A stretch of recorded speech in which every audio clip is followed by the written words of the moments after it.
Light is a vividly powerful tool. It shapes our emotions, our urban fabric, and everything in between. On a daily basis, our interaction with light is mainly utilitarian. If we allow it to transport us, then the experience deepens.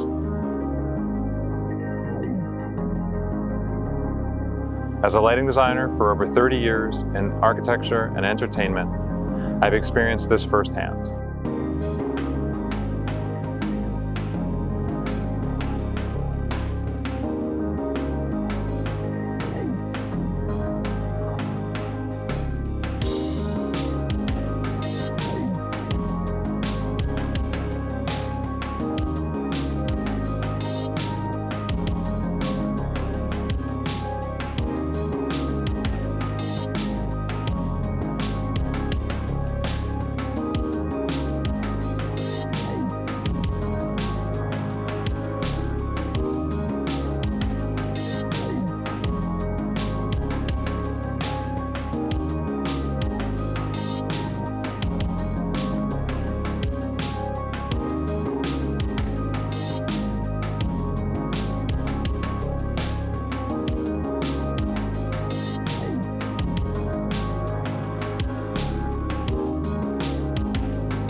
As you observe Lightbridge, where will it take you?